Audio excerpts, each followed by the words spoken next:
नमस्कार, मी सुवर्ण. दुपारच्या 2च्या बुलेटिनमध्ये आपल्या सगळ्यांचं स्वागत.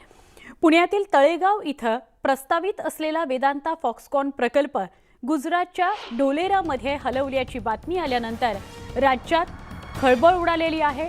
आरोप प्रत्यारोप सुरू झालेले आहेत. असं असतानाच वेदांता फॉक्सकॉनचा अहवाल न्यूज 18 लोकमतच्या हाती आलाय. या अहवालानुसार गुजरातच्या डोलेराची जागा प्रकल्पासाठी अयोग्य असल्याचं वेदांता फॉक्सकॉन कंपनीच्या अहवालात नमूद करण्यात आलंय.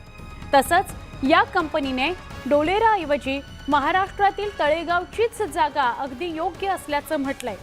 तसंच अहवाल वेदांता फॉक्सकॉन कंपनीनं राज्य सरकारकडे पाठवल्याची ही माहिती समोर आली आहे.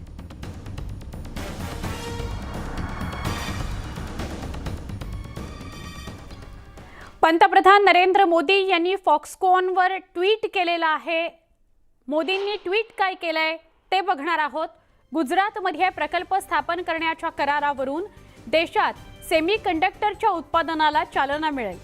1,54 कोटीच्या या प्रकल्पामुळे मोठ्या प्रमाणावर रोजगार निर्मिती होऊन अर्थव्यवस्थेला चालना मिळेल.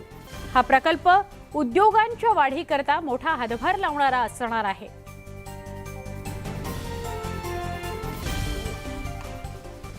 फॉक्सकॉन प्रकल्प महाराष्ट्रातून गुजरातमध्ये गेला.